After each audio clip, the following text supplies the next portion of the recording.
light is all around you and in you and through you. And it's right here that we could call upon it and actually change the stored information of our own identity held down in our biological computers. And it would incorporate the unity of all members of creation living in the truth, in love, in joy, and peace, and you know, radiant glory. It's amazing when you get a glimpse. When you get a glimpse of this beautiful Christ, you know, this amazing feeling and knowing of your divine intelligence, this computation of a brilliant mind that is like a solid state computer. It's not computing information from one point to another and trying to transfer information through time. It's actually in solid state of instantaneous quantum communication. And this is the underlying mind that works. And we can actually engage into that mind in greater degrees through allowing the currents of that energy to come and restore the templates of our holographic form. And there are many templates that constitute the multidimensional anatomy. And as we let that mind that was in Christ be in us, we're going to see these changes. And one of the verses in the Bible that I like, I've actually been doing A Course in Miracles for quite a number of years, but I also used to love reading the Bible because I could see expressions in there that I didn't hear other people talking about. They would read it a different way, but I would read it another way. And one of the verses that I really loved in the Bible was where Jesus saw Nathaniel. Like Nathaniel comes unto Jesus. This is in the first days of Jesus' ministry, and Jesus said, "Behold, a man in Israel, within whom there is no guile." And Nathaniel said, "Well, how did you know that? You know?" And Jesus said, "Well, I saw you when you were under the fig tree." So in other words, Jesus had an insight into Nathaniel's reality fields and was able to express something to him. And Nathaniel said, "Well, that's absolutely amazing, you know." And Jesus said, "Be not amazed at that." He said, "There's coming a time when you shall see angels ascending and descending upon the Son of Man." And so that means, what does it mean? You know, angels ascending and descending. Well, angels are thoughts. They're energetic, mathematical configurations of energy that emanate from your temple. You are the temple of the living God, and they emanate from you and go forth from you through the radiant expression of the auric field, and they take flight, and they have a message and an energy to imprint into space and time to manifest in a certain circumstance to bring a message. And so angels are thoughts that emanate from the inner core of your temple, and they go into other dimensions. And so angels ascending from you are coming through the inner gateways of the cellular structure of your body, from the atomic structure, from the inner kingdom of light, and they're passing through the gateways of your physiology, and they're going to higher dimensional fields, which I would call the mother above, the womb of love.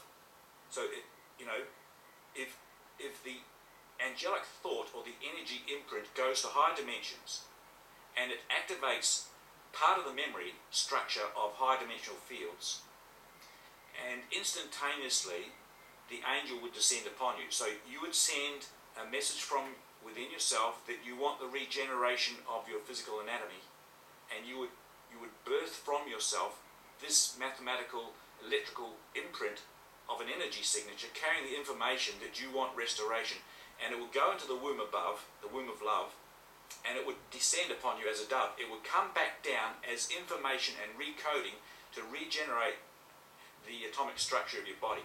So from this point of separation down here, apparent separation, we can create a communication to higher dimensions to actually install the original program of life that we have been disconnected from in our own awareness. So those higher stations of consciousness that constitute our own mind, which we are no longer aware of, they exist in higher frequency bands and range of electrotonal signatures. We cannot access them with our mind shut down, but we we can make an appeal or bring an energetic flow from ourselves now to join into those parts to allow the download to come in to transfigure your body.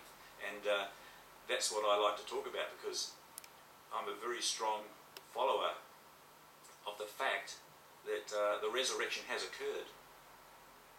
It's finished. Everything is over and gone, and we're only recycling energies and thoughts down here, imagery. We're only recycling stuff that's information that is thoughts about the separation. And so if it's over and the at-one-ment has come, if the at-one-ment is here and it's just a matter of tuning our instrument into the higher frequency bands that have been opened up for us, well then we can very, very quickly reassemble the physiology, or like some people say, the 12-strand DNA, or the 12 tribes, or we can generate those parts of our multi-dimensional structure, because the gateways are open, and we can let that mind be in us. We can let it, because we've been reluctant to let it, because as we've let the transformation come, we've felt some sort of a fearful presence arise within us, and we've been avoiding it. But once you know that it's for our own best interest, we can actually say, yeah, I encourage that to come now, and I'm making an appeal to the higher parts of my own consciousness to download into my body anatomy here to reconstitute the atomic structure of my multi-dimensional form, so that my body would transmute all of the aberrations and disharmonic frequency bands that I've inherited from throughout time. So, this is an opportunity that we have here, and I like to lay a hold upon that very powerfully, because I know that this is our hope. And what is a hope if it's not fulfilled? We can have faith, but what is faith if it's not outworked into actualized experiential transcendence of the limitations of this world? We can hope all we want, we can have all the faith we want, but what is the transformative process? How are we going to actually reconstitute our anatomy and ascend our consciousness into higher dimensional frequency fields and experience life on another level? And so there you go. It's something that I love doing and love sharing, because I'm looking for the radiant glory and the full expression of this Christed light everywhere I look. I'm determined within myself to let God look through my open mind. Yeah, I talk a bit about this kind of thing in my book, Christo. I talk about regeneration and the electrotonal frequencies of computation of the biological computer that creates the hologram of your own awareness. Really, it's talking about the intermingling fields of holograms and how the hologram works, and how our body is a multi-dimensional structure, and we've been shut down into a sense of decay. In other words, if you look scientifically at an atom has a half-life. Scientists say, well, this atom has a half-life of so many years, and it breaks down and it decays.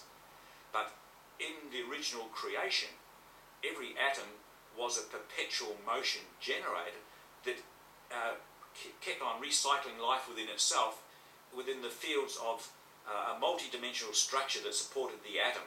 In other words, an atom's not just a three-dimensional form with a proton, electron, and neutron, and quarks and quasars and parts of atomic structure. It's held within a much greater, delicate form of a crystalline structure. Every atom is held in a wonderful form.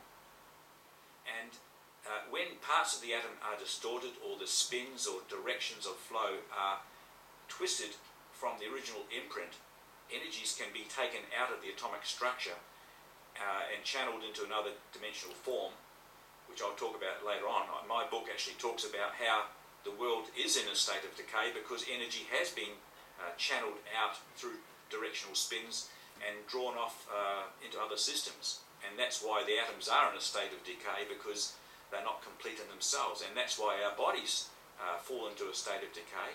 we cannot muster enough energy within ourselves to regenerate the body form, to transmute the, you might say, the physical structure of density. And so the teaching in the book is about who we are, where we came from, what's our purpose, our function, our goal, how have we come into this earth realm in a state of decay, what's been the cause of it. I mean,